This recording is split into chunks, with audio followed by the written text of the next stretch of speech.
বেশ কিছুদিন বাসা থেকে বাইরে যাওয়া হচ্ছিল না। একাধারে বাসায় থাকতে থাকতে ফারসিন খুবই বিরক্ত হয়ে পড়েছে। তাই ওর বায়না ও একটু বেড়াতে যাবে, আর ওকে একটু বেড়ানোর জন্য নিয়ে যাচ্ছিলাম আমরা। টানা ক্লাস শেষ করে আসলে যে শুক্র শনিবার বন্ধ পাওয়া যায়, ওই 2টা দিন বাসা থেকে আর বের হতে ইচ্ছে করে না, শুধু মন চায় বাসায় রেস্ট করতে। বাবুল্যান্ডে অনেক সময় ফ্রি টিকিট পাওয়া গেলেও আমরা সেই অফারটা নেই না, কারণ ফারসিনকে নিয়ে গিয়ে বসে থাকা অনেক বেশি বিরক্তিকর। ফারসিনের খুবই ফ্যাসিনেশন কাজ করে বিমানের প্রতি। বাসার পাশে পুরাতন বিমানবন্দর হওয়ার কারণে প্রায়ই এখান থেকে হেলিকপ্টার বা প্লেন উঠতে দেখে ফারসিন। যখনই ও ছাদে উঠে আর উপরে প্লেন যেতে দেখে, ও খুবই এক্সাইটেড ফিল করে। তাই অনেকদিন থেকেই ফুয়াদ আমাকে বলছিল ওকে একদিন বিমান জাদুঘরে নিয়ে যাওয়ার জন্য, কিন্তু আসলে জায়গাটা ভালো হবে কিনা সেটা ভেবে আমি কখনোই যাওয়ার সাহস করি না। আর বললামই তো, ওই যে আলসেমি কাজ করে, সেই জন্য আসলে কোনো কাজ করেও করা হয়ে ওঠে না। আমাদের বাসা থেকে বিমান জাদুঘরে মাত্র 40 টাকা রিক্সা ভাড়া, আর এন্ট্রি ফি ছিল পার পারসন 50 টাকা করে।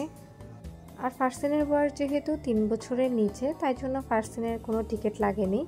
বিমান জাদুঘরে ঢোকার সাথে সাথে আমার কিন্তু খুবই ভালো লাগছিল, কারণ চারপাশটা এত সবুজ, খুবই সুন্দর লাগছিল।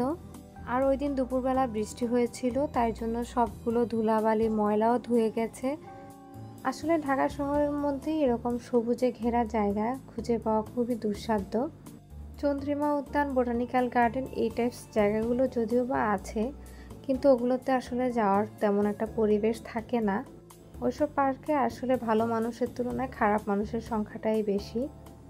যেহেতু ডিফেন্সের লোক দ্বারা এই পার্কটা পরিচালিত, সেজন্য এখানকার পরিবেশ কিন্তু অনেক ভালো। আর বাচ্চাদের বিনোদন কেন্দ্রের পরিবেশ যদি অমন পারফেক্ট না হয়, তাহলে কিন্তু ওখানে ঠিকমতো বাচ্চাদেরকে নিয়ে যাওয়াও যায় না, কারণ বাচ্চারা কিন্তু চারপাশের পরিবেশ খুব ভালোভাবে অবলোকন করে। তাই ওদেরকে নিয়ে ঘুরতে গেলে একটা ভালো পরিবেশের কথা মাথায় রেখেই ঘুরতে যাওয়া উচিত। এই পার্কের আরেকটা জিনিস আমার কাছে ভালো লেগেছে, চারপাশটা অনেক বেশি পরিষ্কার। দুপুরবেলা যখন বৃষ্টি হচ্ছিল, তখন আমরা ভাবছিলাম যে আমরা আজকে আর যাবো না, কিন্তু ফারসিনের বায়নার কাছে আমাদের হার মানতেই হলো। বৃষ্টি বন্ধ হওয়ার সাথে সাথে আমরা বিমান জাদুঘরে চলে গিয়েছি। ঢুকতে এতগুলো বিমান দেখে ফারসিন তো খুবই খুশি হয়েছে। আমরা বৃষ্টি কমার জন্য অপেক্ষা করার কারণে একটু লেট হয়ে গিয়েছে যেতে।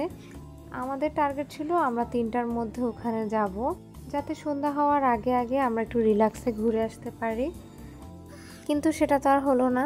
তাই একটু তাড়াহুড়ো করে আমাদেরকে ঘোরাঘুরি করতে হবে। সন্ধ্যার পরে কিন্তু বিমান জাদুঘরে একদমই থাকতে দেয় না। শীতকাল এবং গরমকাল, এই 2 সময়ের জন্য 2 রকম টাইম আছে। মাগরিবের আজান যখন হয় আর চারপাশে অন্ধকার নেমে আসে, তার ঠিক আগে আগেই পুরো পার্ক থেকে সবাইকে বের করে দেওয়া হয়। এখানে কিন্তু চারপাশেই অনেক অনেক বিমান সাজানো আছে। কিছু কিছু বিমানের ভেতর চাইলে ঢোকা যায়।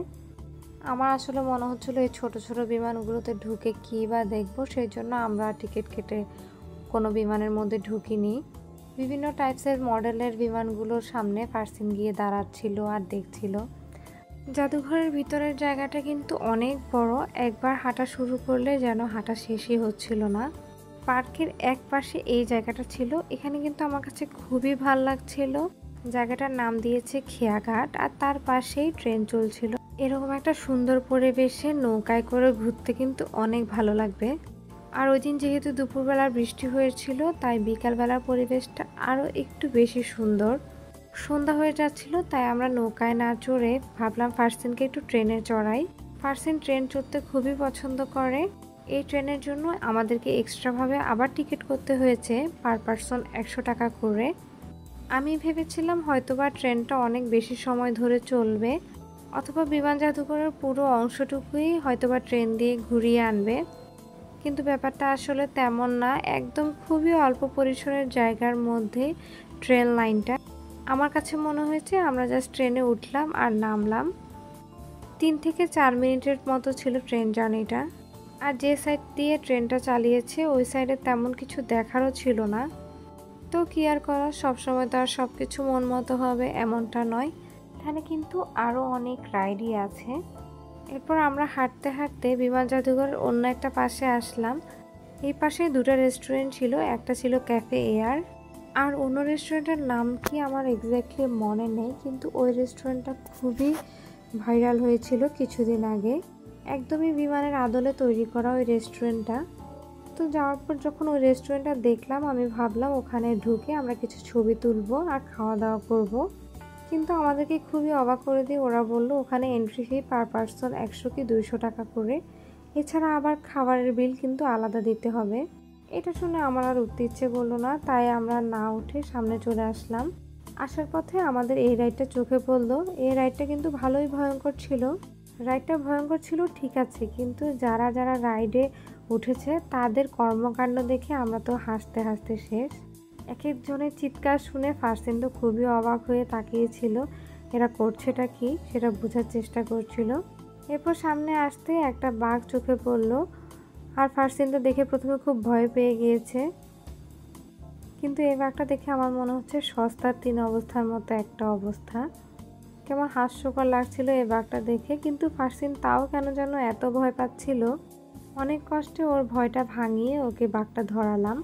প্রথমে ফারসিন এটাকে সত্যিকারের বাঘ ভেবেছিল আর ওই জন্য খুব ভয় পাচ্ছিল। কিছুক্ষণ পর যখন ভয়টা ভাঙলো তখন ও খুব সুন্দর করে বাঘটাকে আদর করে দিচ্ছিল।